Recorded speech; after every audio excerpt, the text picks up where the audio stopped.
வணக்கம். வாங்க. இன்னைக்கு நாம ஒரு சூப்பரான கதை கேட்கலாம்.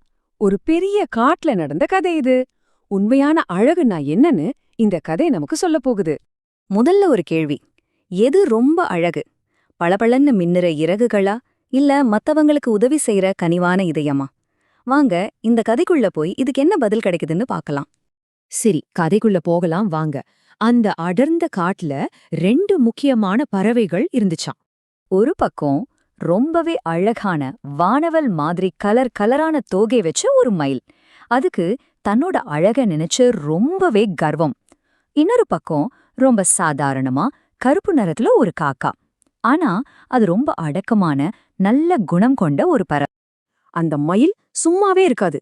தினமும் காக்காவை பார்த்து, சி, உன் கலரை பாரு, எவ்வளவு அசிங்கமா இருக்கு, என்ன மாதிரி உன்னால என்னைக்காவது அழகா இருக்க முடியுமா அப்படின்னு சொல்லி கிண்டல் பண்ணிக்கிட்டே இருக்கும். இப்படியே போயிட்டு இருந்தப்போ ஒரு நாள் அந்த காட்டுல இருந்த நிலைமை மொத்தமா மாறப்போகுது.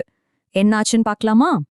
ரொம்ப அமைதியா போய்கிட்டு இருந்த அந்த காட்டுல யாருமே எதிர்பார்க்காத ஒரு பெரிய மாற்றம் வரப்போகுது. திடீர்னு பாத்தீங்கன்னா வானம்லாம் கருத்துக்கிட்டு வந்து பயங்கரமா காத்து விறுவிறுன்னு அடிக்க ஆரம்பிச்சுது. ஒரே இடி மின்னல், ஒரு பெரிய புயல் அந்த காட்டையே புரட்டி போட்டுச்சு. அந்த பயங்கரமான புயல்ல பாவம் ஒரு குட்டி குருவி குஞ்சு காத்துல அடிச்சிட்டு வந்து மரத்துல இருந்த கூட்டுல இருந்து பொத்துன்னு கீழே விழுந்துருச்சு. மழையில நனைஞ்சு நடுங்கிக்கிட்டு உயிருக்கு போராடிக்கிட்டு இருந்துச்சு. இப்போ சொல்லுங்க பாக்கலாம், அந்த சின்ன குருவி கஷ்டப்படுறத நம்ம மயிலும் காக்காவும் பாத்துச்சு. ரெண்டும் என்ன செஞ்சிருக்கோன்னு நினைக்கிறீங்க? மயில் என்ன நினைச்சுச்சு தெரியுமா? ஐயையோ, இந்த சேத்துலயும் மழையிலயும் நனைஞ்சா என் அழகான தோகை அழுக்காயிடுமே அப்படின்னு சொல்லி ஒதுங்கி நின்னுடுச்சு. ஆனா நம்ம காக்கா என்ன பண்ணுச்சு? பாவம் அந்த சின்ன குருவி, அதை எப்படியாவது காப்பாத்தணும் அப்படின்னு மட்டும்தான் யோசிச்சுச்சு. கொஞ்சமும் யோசிக்கல அந்த காக்கா. அந்த பெரிய மழையிலையும் புயல்லையும் சர்றன்னு பறந்து போய் நடுங்கிக்கிட்டு இருந்த அந்த குட்டி குருவி குஞ்சு மேல தன்னோட ரெக்கைகளை விரிச்சு ஒரு கொடை மாதிரி நின்னு அதை காப்பாத்துச்சு. அப்புறம் என்ன நடந்துச்சு தெரியுமா? ஒரு பெரிய அதிசயம் நடக்க போகுது. அந்த காக்காவோட நல்ல மனசுக்கு ஒரு பரிசு கிடைக்க போகுது. புயலெல்லாம் நின்னதுக்கப்புறம் அங்க ஒரு இயற்கை தேவதை வந்துச்சு. காக்காவோட இந்த நல்ல மனச பார்த்து அதுக்கு ஒரு மேஜிக்கல் கிஃப்ட் கொடுத்துச்சு. என்ன தெரியுமா? அந்த காக்காவோட கருப்பு ரெக்கைகள் எல்லாத்தையும் ஜொலிக்கிற தங்க ரெக்கைகளா மாத்திடுச்சு. இப்போ அந்த காக்கா மயில விட ரொம்ப ரொம்ப அழகா மாறிடுச்சு.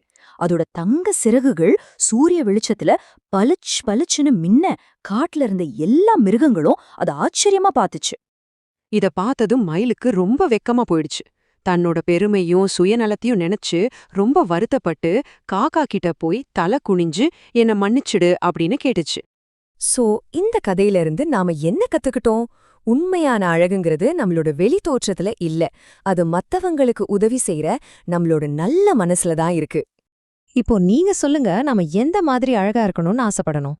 வெளி தோற்றத்துல மட்டும் அழகா இருக்கிற மயிலா, இல்ல நல்ல மனசால அழகா இருக்கிற காக்கா மாதிரியா?